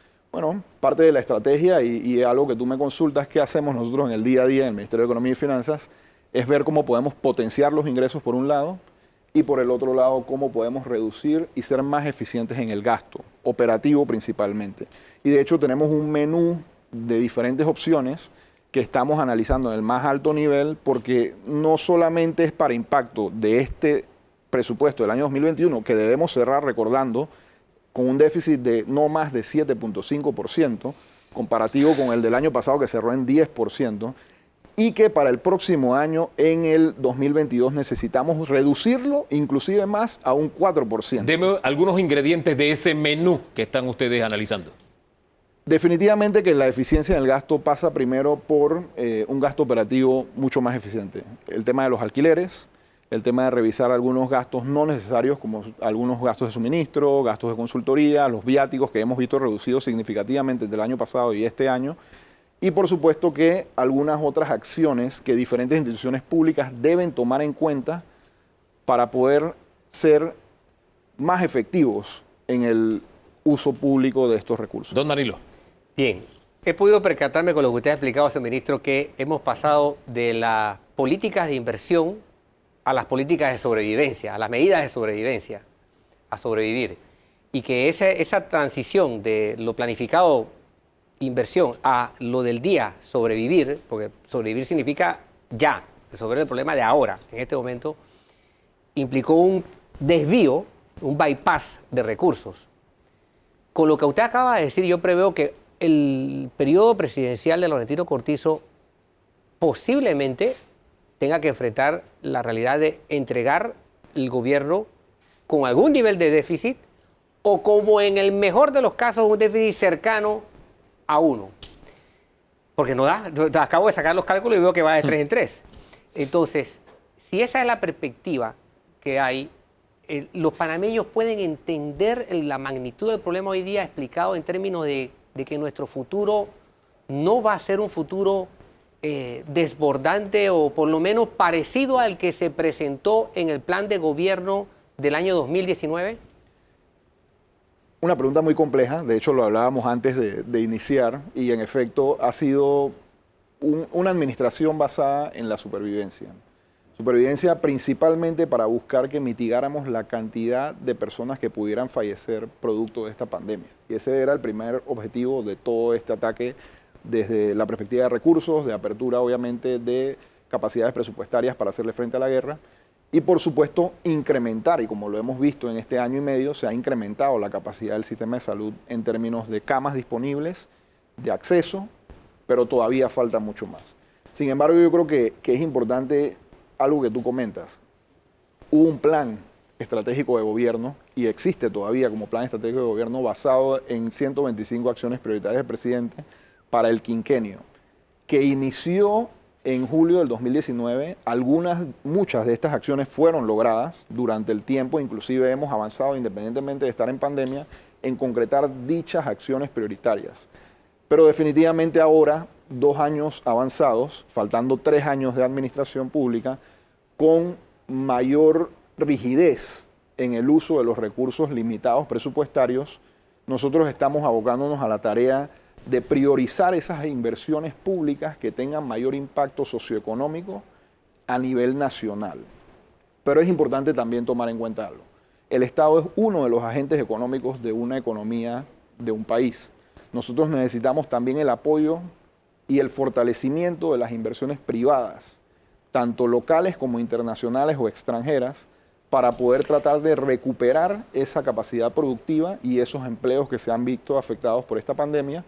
Y estamos, de hecho, tomando, y ya se han tomado, acciones importantes, concretas, como la adopción de diferentes legislaciones, como las asociaciones público-privadas, las legislaciones que van orientadas a nuevos esquemas del régimen de empresas de manufactura ampliado, la SEMA ampliada, o la ley EMA, la adopción de una ley de incentivos turísticos, que debe ser orientado específicamente al desarrollo de capacidades turísticas a nivel nacional fuera del Distrito de Panamá, buscando generar mayores empleos durante la etapa de construcción, pero no solamente ahí, sino que se transicione posteriormente a una generación de empleo en la capacidad operativa de todos estos proyectos. Señor ministro, usted está encargado. El titular del cargo dijo hace algunas semanas que las finanzas públicas están en rojo. ¿Siguen en rojo y hasta cuándo estarán en rojo? Las finanzas públicas están en rojo siempre que haya un déficit y definitivamente no hay los ingresos suficientes para cubrir los Todo gastos. indica que va a seguir el déficit. Ni gastos operativos y gastos de capital o inversiones sumados en total. Sin embargo, nosotros tenemos que mandar un mensaje de esperanza y este mensaje es importante. Al cierre del mes de junio de 2021, hemos recaudado en ingresos corrientes aproximadamente 2.758 millones de balboas, lo que quiere decir que estamos 31.8% por encima de lo que teníamos presupuestado a la fecha y más o menos 23.7% comparativo con respecto al año 2020, que por supuesto fue un año casi perdido. Irregular. Sin embargo, es importante recalcar que pueden ser ingresos estacionales y que todo va a depender de que sigamos controlando desde un punto de vista sanitario esta pandemia, fortaleciendo la capacidad de vacunación con la llegada de muchas más dosis de vacunas y la estrategia de distribución eficiente. Pero todo ello nos apunta y nos ayuda a tener esa perspectiva de que al cierre de este año muy probablemente vamos a estar cumpliendo con las metas presupuestarias de ingresos. Bien, el presupuesto de este año, para hacerlo viable, se necesitaba financiamiento por alrededor de los 6.000 millones de dólares. Correcto. Ya se ha logrado más de 4.700 millones de dólares, es el informe que manejamos. Eso para cerrar este año, para cumplir este año. El tema es, ¿el otro año nos podremos endeudar?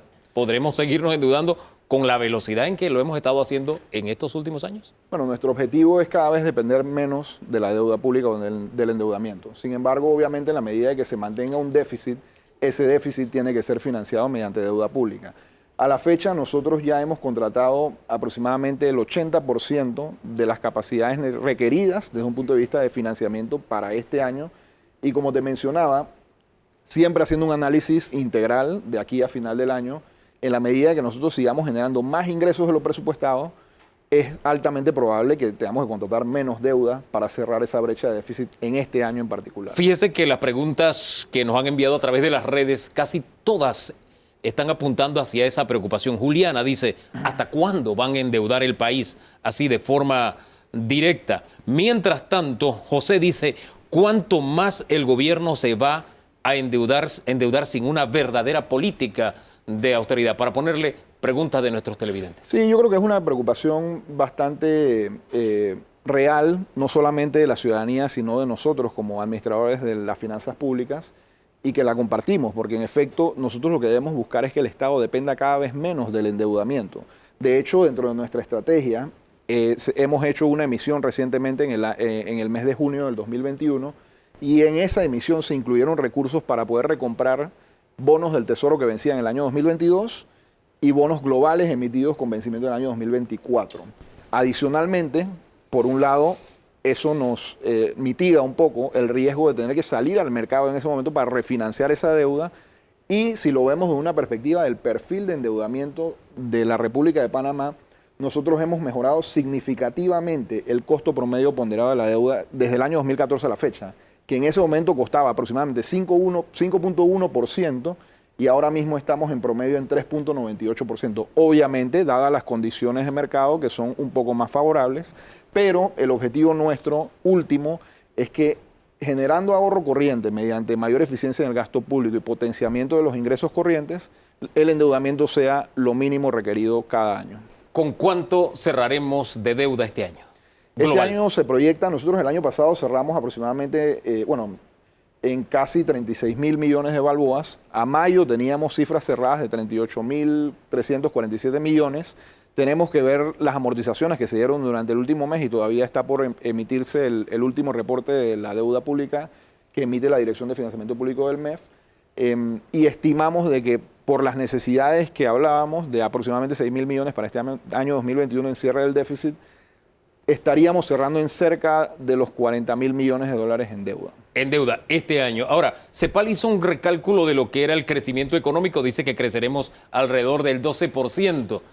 ¿Cómo será posible que lleguemos a un crecimiento tan alto? Estamos hablando de una de las mejores cifras que hemos logrado en crecimiento en los últimos 10 años, si miramos hacia atrás, ¿cómo es que lograremos ese crecimiento? Bueno, yo creo que lo primero es entender de que la caída abrupta de casi 18% en la economía panameña en el año 2020 nos permite a nosotros, al ser una economía abierta y basada en servicios, obviamente, principalmente, tener una recuperación mucho más pronunciada con respecto a otros países. De hecho, Panamá se proyecta que sea el segundo país de mayor crecimiento en la región latinoamericana para este año 2021 y probablemente para el año 2022 también se mantenga. Nosotros habíamos estimado para efectos del presupuesto general del Estado un crecimiento de entre el 4.5 y el 5%, pero ya hemos revisado esas cifras hacia arriba y teniendo un crecimiento estimado de al menos el 9%. Creo que tanto el Fondo Monetario Internacional, Banco Mundial y diferentes organismos multilaterales, incluyendo las agencias calificadoras, han establecido de que por lo menos para este año Panamá debe estar creciendo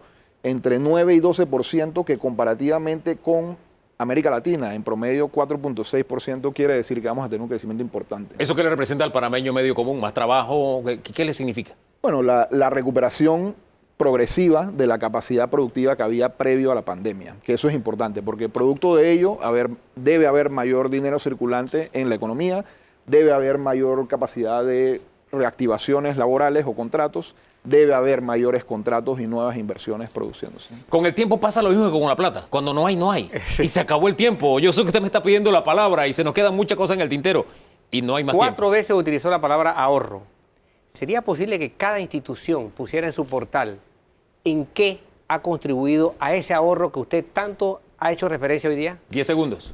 Yo creo que es una buena solicitud ciudadana y debemos apuntar hacia allá, y creo que es importante también explicar a la ciudadanía de qué se trata el ahorro. El ahorro corriente no es una cuenta bancaria que te queda para poder disponer. El ahorro corriente es que nosotros generemos más ingresos que los gastos corrientes para poder orientar eso a mayor inversión pública. Dejemos las cosas hasta ahí. Gracias, señor ministro, por haber estado esta mañana en Debate Abierto. A ustedes gracias por la sintonía, gracias por la compañía, como siempre, y su análisis. Don Danilo, el próximo domingo tenemos una cita nuevamente, primero Dios. De aquí entonces hacemos el esfuerzo y nos regalamos el mejor fin de semana de nuestras vidas. ¿Le parece? Bendiciones.